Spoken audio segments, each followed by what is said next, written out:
औज़ुबिल्लाहि बिस्मिल्लाहिर्रहमानिर्रहीम। अलगदीर चैनल की जानिब से इसरार हुसैन शाह खिदमत है। सुहाग रात या शादी की पहली रात के आदाब क्या हैं? इन बातों का ख्याल रखना ज़रूरी है, क्योंकि इसी पर आने वाली ज़िंदगी का दारोमदार होता है। मुस्तहब अमल यह है कि शादी रात को हो। शादी से पहले या शादी के बाद में वलीमा करना भी मुस्तहब अमल है।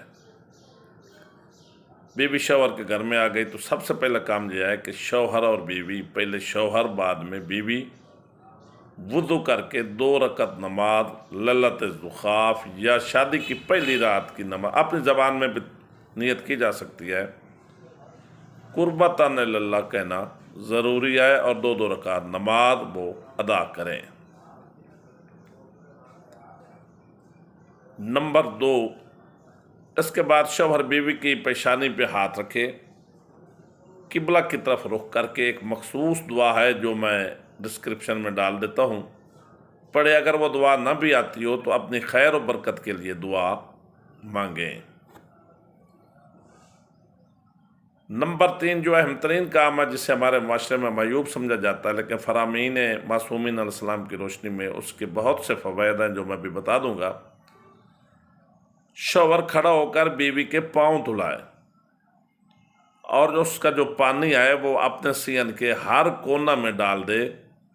तो मासूमीन फरमाते हैं ऐसा करने से 70,000 अमीरी के रंग उस बंदा के घर में आ जाएंगे और 70,000 गरीबी के रंग उस घर से चले जाएंगे।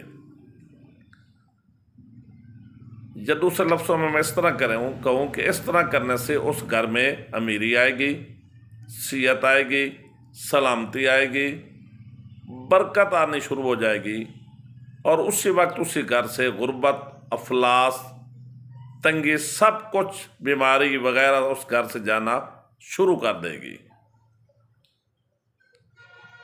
एक और अहम तरीन सवाल किया जाता है कि क्या पहली रात मुबाशरत करना जायज़ है?